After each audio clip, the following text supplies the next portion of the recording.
In the Supra, before you start taking everything off, the first part that has to come off would be this part right here. There'll be screw right here, one there, another one right here, and another one right here. Once you get that out, we'll move on to the next step. Alright, after you take all the screws out, all you have to do is kind of pull it this way. Make sure you use panel remover, whatever you want to call it. But this whole thing has to come this way, towards the back. Just be careful because that might crack. Other than that, next video. Alright, on this video, you have to take off this factory trim. Other than that, as soon as this pops off, just kind of be careful as well.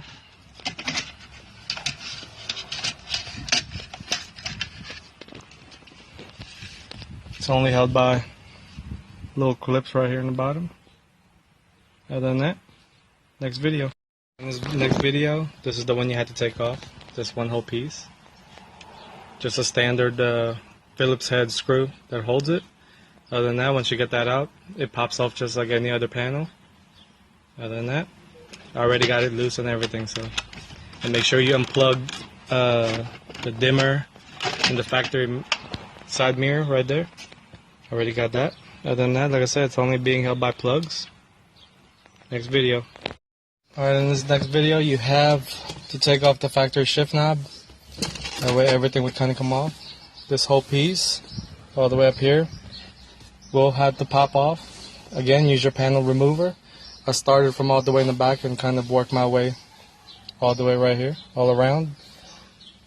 If it's too tight, do not force it. Just kind of work your way out. Make sure it doesn't break or crack or anything like that. As you can see, this is pretty pristine condition. So be careful. Next video. Part that needs to be removed. This whole big assembly right here, held by one screw up there. Make sure they take that off. Like I said, I just started from the side and worked my way all around it. Make sure you don't break anything. Alright, make sure you kind of protect all the pieces, as you can see. I just put it on the trunk, that way I don't accidentally step on it if I put them on the floor. Don't forget your shift knob. Other than that, time to take the radio off.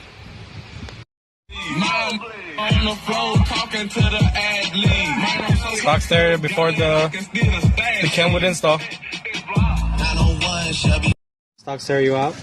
Make sure you unplug the ABS box. You will have to reuse the factory bracket to hold your new Kenwood or your new Pioneer, whatever you have. It has the normal 8 mils too, so that's when this comes in handy. Alright, I got everything installed. You can see I got every panel put back together. No damages or anything like that. Put it doubled in right here.